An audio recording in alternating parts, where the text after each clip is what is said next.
Jean-Claude Van Damme was not merely a hero of martial arts. In the 1980s and 1990s, he was a worldwide action sensation who dominated the big screen. His charm, his larger-than-life persona, and his kicks were all praised by his fans. But behind the scenes, Van Damme's life was full with hardships, conflict, and heartache that few could have predicted. His journey has not been simple, filled with difficult health struggles, failed marriages, and addictions. And supporters were surprised by a recent blow, just as everything seemed to be settling down. Come along with us as we start to explore his tragic life, early life and education. On October 18, 1960, Jean-Claude Van Damme was born Jean-Claude Camille François van Verburg in the Brussels, Belgium, suburb of Birmingham-St. While his mother, Leliana, took care of the family, his father, Eugene, was a florist and accountant. His paternal grandmother was Jewish, hence he was raised as a Roman Catholic with mixed ancestry. His father enrolled him in a Shokan karate school when he was 10 years old. His entire future was molded by this incident. Van Damme gave it his all and attained his black belt in karate by the age of 18. He also went on to get a black belt in two-handed Dan. He began lifting weights to tone his body, and in 1978, he took home the Mr. Belgium bodybuilding title.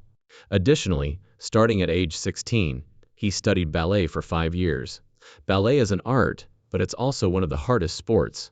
If you can make it through a ballet workout, you can make it through a workout in any other sport. He once said about ballet, his skill set was further expanded when he later studied both Taekwondo and Muay Thai. As a child, he was inspired by movie stars like Bruce Lee, Charles Bronson, Steve McQueen, James Dean, Jean-Paul Belmondo, Montgomery Clift, and Sylvester Stallone, who demonstrated to him that he could one day be a part of the film industry. Prior to Hollywood's interest, however, Van Damme's life was centered on discipline, training, and developing the strength to pursue more ambitious goals, which started to take shape after he started competing and demonstrated his skills in martial arts, fighting, and early bouts. At the age of 12, Van Damme enrolled in the Centre National to learn karate in Belgium under Claude Guts. It was tough growing up, Van Damme later said, adding that he learned kickboxing and full-contact karate under Dominique Valera before earning a seat on the Belgian karate squad after years of training. His remarks demonstrated that his achievement was the result of hard work rather than innate talent. I was kind of geeky, and physically I was not gifted. He started competing in karate tournaments at the age of 15, and from 1976 to 1980, he won 44 bouts and only lost 4 in semi-contact competitions. On December 26, 1979, Van Damme was a member of the Belgian team that won the European Karate Championship, and at the same time, he finished second in the Challenge Coupe de Suisse tournament, after winning 25 straight fights before losing in the finals. He later referred to this fight as his most memorable match. From 1977 to 1982, Van Damme fought full contact and recorded 18 wins, all by knockout with just 1 loss. Another highlight was his fight with his former teammate, Patrick Tugels in Brussels on March 8, 1980. Tugels had defeated Van Damme twice previously, but this time Van Damme won by TKO in the first round following a strong kick to the nose. In addition to his fighting career, he had a small uncredited role in the Belgian-French drama Woman Between Wolf and Dog in 1979. By 1980, he was already being referred to as a promising talent by industry figures such as European champion Gear Lemons and professional karate magazine's Mike Anderson. Although he had already established his own gym in Brussels, Van Damme's goal was to become a Hollywood star. After moving to America, Van Damme had a successful career in Belgium, where he sold flowers in restaurants and operated California Gym, a gym that opened in 1979 and provided karate, bodybuilding, aerobics, and even dance training.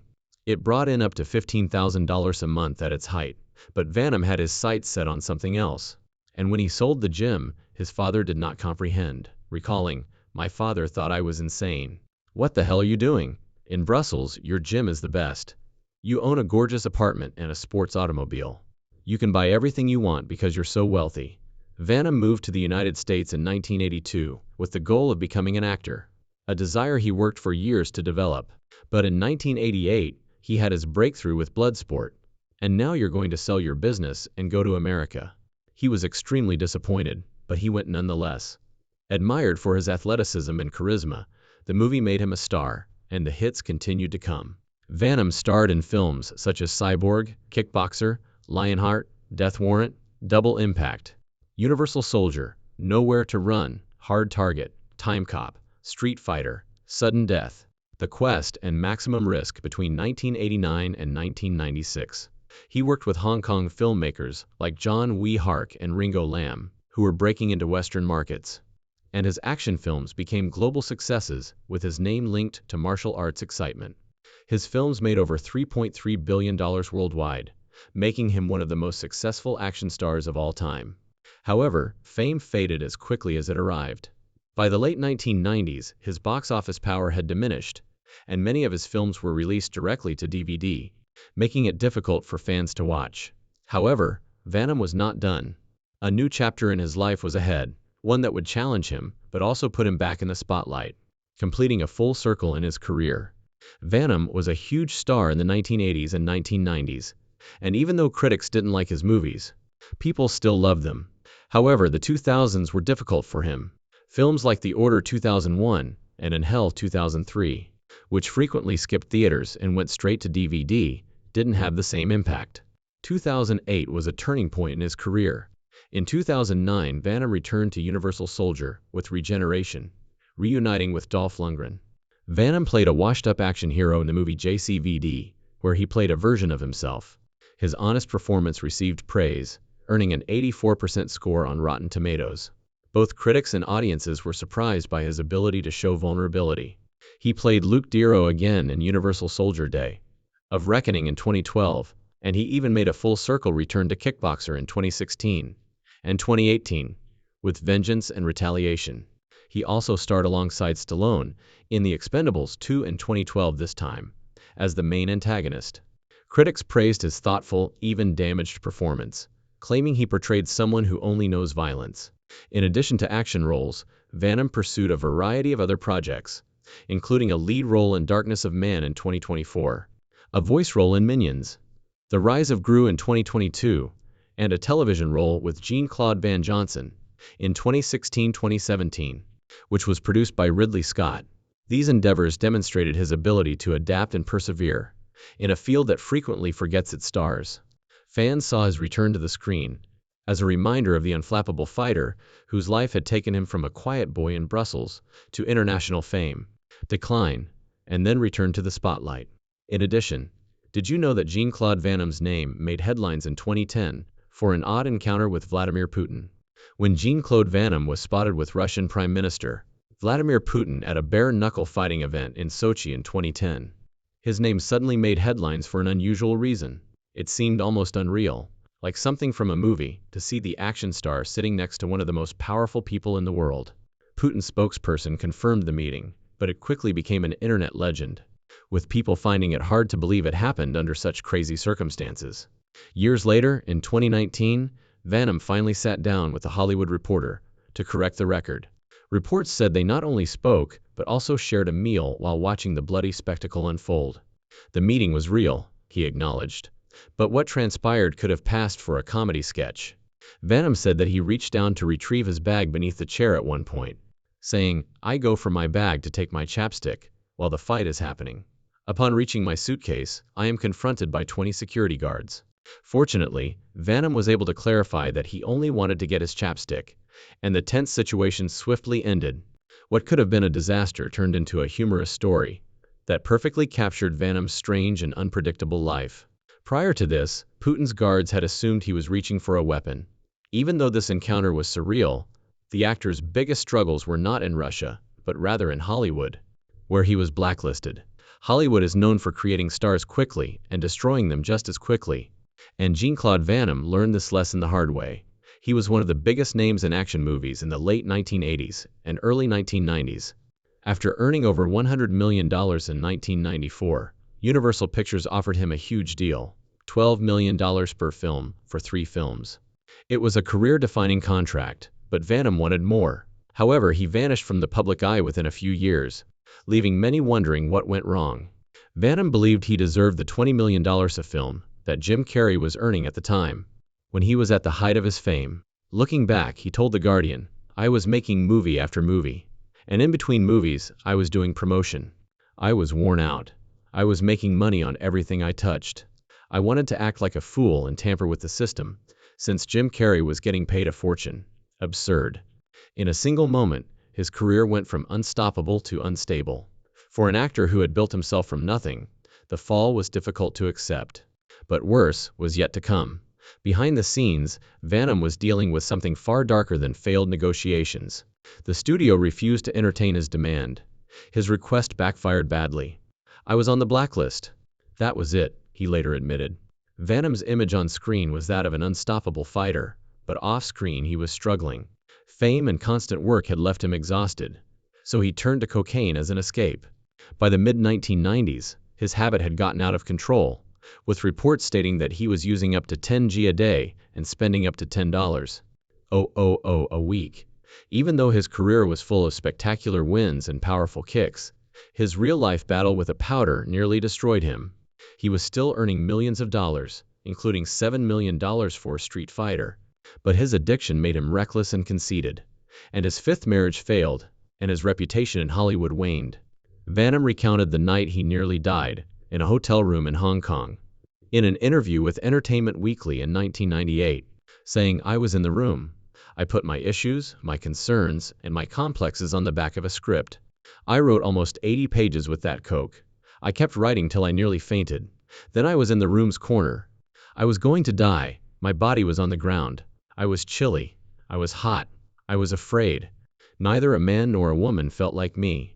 His terrifying remarks revealed how close he was to death. "I'm not ready. I know what's death after life.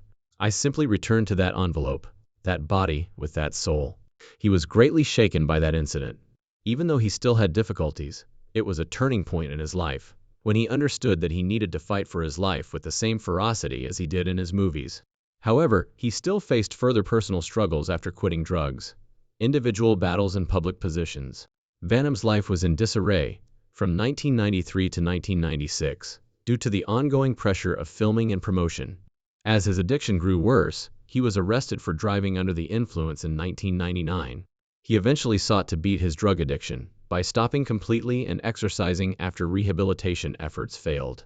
In 1998, he received a bipolar disorder diagnosis around the same time. He discussed his illness in private on the British reality show Jean-Claude Van Damme in 2011. "I'm not perfect," he acknowledged, "but sometimes you're going to like me, and sometimes you're going to hate me. I'm taking medication for extreme bipolar disorder, and when I was younger, I was experiencing those swing moods. When I was going to school in the morning, the sky was blue, but to me, it was black. And I was very depressed." His statements made clear the intense emotional struggles he had faced throughout his life. His romances generated even more drama on the personal front. He's married to 4 ladies 5 times. He had 2 children, Christopher and Bianca, with bodybuilder Gladys Portuguese, his third wife. However, he wed actress Darcy Lapierre in 1994, and the two of them had a son named Nicholas. While Lapierre was pregnant, he also had an affair with his Street Fighter co-star Kylie Minogue. Many were shocked when he came clean about the affair in 2012 years later. Van Damme entered the political sphere in addition to his private life. During the 2016 presidential election, he publicly endorsed Donald Trump, and even made audacious allegations that wealthy families like the Rothschilds and Rockefellers were attempting to obstruct Trump's progress. He announced Slava Ukraini on local TV in 2022 after visiting a clinic in Ukraine and meeting soldiers.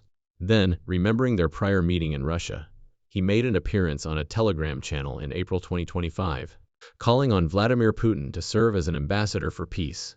His personal life has been as erratic as his acting career, with unexpected turns, startling disclosures, and unexpected stands. The Volvo commercial that went viral. Jean-Claude Van Damme once again captivated the world in November 2013. It wasn't a movie though, this time. Rather, it was a Volvo truck commercial. Volvo put on an unforgettable stunt to show off the stability of their cars. As they moved backward, Van Damme stood with one foot on each truck, gradually separating them. He dropped into his well-known split as the vehicles became farther apart. Enya's One and Only Time was playing in the background. It was unforgettable because of the accuracy, serene music, and Van Damme's famous posture. After becoming viral, the advertisement had over 118 million views on YouTube. Additionally, it benefited Volvo, as truck sales rose during that month. It demonstrated to Van Damme that his star power had not diminished. However, he acknowledged to USA Today that he was anxious prior to filming. He clarified that there is always a risk with action movies with stunts. I wouldn't be really honest if I didn't acknowledge that I occasionally felt worried. You get reckless and get wounded when you're not worried. Despite his anxiety, he performed the act flawlessly in a single take, attributing his composure to Enya's calming music. Fans were reminded by this ad that Van Damme was still capable of incredible things. However, his career quickly took another unexpected turn when he chose to play himself on screen in a startling new production that parodied himself. When Van Damme played a fictional Jean-Claude Van Damme in the 2008 movie JCVD, he displayed a different side of himself. Fans were able to see a man who was not only willing to explore the sorrow of his challenges, but also to laugh at his own image. He repeated the feat in 2016 with the Jean-Claude Van Johnson television series. Van Damme portrayed himself as a fading movie star in this comedy on Amazon Prime, but with a twist. His actual work as a covert spy was concealed by his acting profession. Action, comedy, and self-awareness were all blended in the play, which allowed Van Damme to parody his own life and consider the cost of celebrity. He saw it as an opportunity to show off his humorous side, which viewers weren't accustomed to seeing. Peter Atencio, the director, recalled an instance that demonstrated how realistic the series seemed. He claimed that one day on set, he approached me with a serious expression and simply took me by the shoulders, saying, "Peter, tell me the truth. No one shows up." I said, "I hate to break it to you, Jean-Claude, but there is definitely a show that we're making. This is an intervention. For you, this is more than simply a therapy session." Although this show was lighthearted, another commercial appearance soon sparked controversy. A controversial ad in a public confrontation. The success of the Volvo commercial in 2013 probably attracted the attention of other companies. This story highlighted how personal the project was for Van Damme, blurring the line between his real life and the character he played. When two women noticed a flat tire, as a group of men approached them in a way that suggested trouble, Van Damme appeared, stepping out of a car, ready to defend them.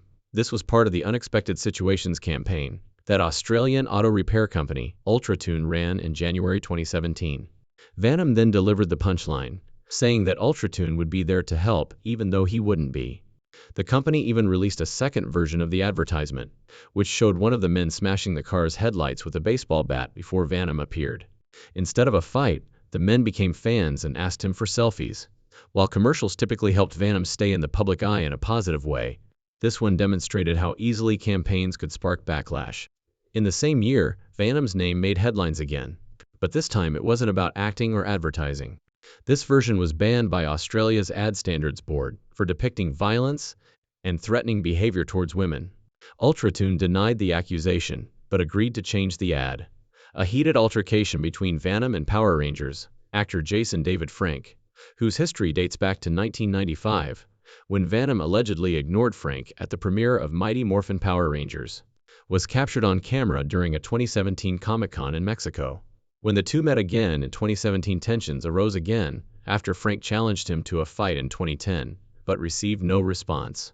Frank later told Flow Combat that Van Damme confronted him about the previous challenge, and that the situation increased until Frank pinned him against a wall before security intervened. Van Damme later denied Frank's version, stating, "All he's saying is bulls. He's suggesting that nothing exists. I just said hello to this guy in Mexico." Whether it was misunderstandings or old animosities, the incident demonstrated that Van Damme's exaggerated persona could continue to cause drama long after his Hollywood heyday. In addition, the Mortal Kombat video game series has been one of the most popular for over 30 years. However, did you know that it could have looked very different at the beginning? Finally, playing Johnny Cage. According to Polygon, the game's creators, John Tobias and Ed Boon, first presented Van Damme with the arcade game, using a character based on his role as Frank Dux in Bloodsport. When Van Damme rejected their proposal, they reshaped the character into the flamboyant and conceited action star Johnny Cage. Despite being designed to look like JCVD for decades, fans wanted Van Damme to play the role, and even he himself indicated that he would be open to the idea. In 2023, though not in a movie, Van Damme was first introduced as an alternate skin for Johnny Cage in Mortal Kombat 1. Cage went on to become one of the franchise's most iconic characters. He recorded one-liners and taunts that delighted players, allowing them to play the game as if they were controlling JCVD himself. The action hero had finally stepped into the shoes of the character he inspired after years of requesting it. And this moment felt like a full circle for both gamers and his longtime fans. Even though this moment brought back fond memories and joy to fans, Van Damme was also working on something quite different.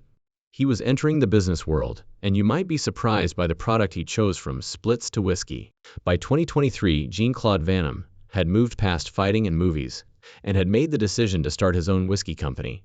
At first, he considered entering the American bourbon market, but one of his partners persuaded him to consider Irish whiskey instead, and he then introduced me to the Old Oak whiskey label, which had not yet been launched, and had been put together by some whiskey aficionados in Ireland.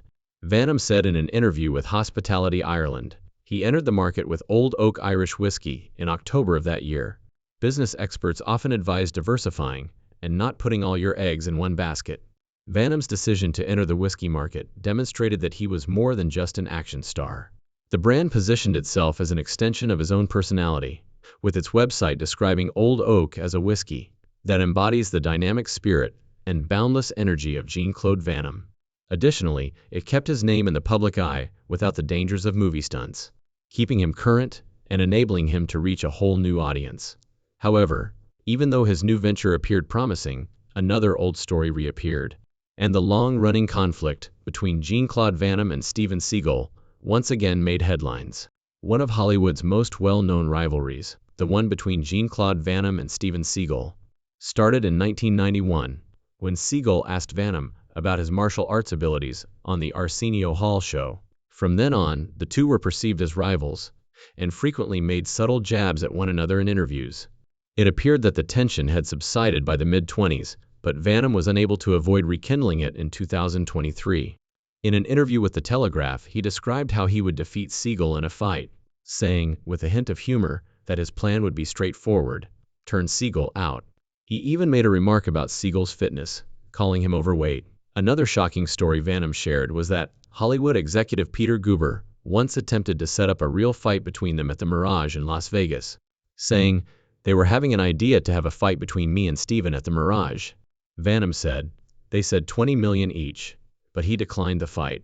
While fans laughed at the cheeky remarks, more serious headlines soon followed, and in 2025, Van Damme faced accusations that threatened to overshadow all his other accomplishments.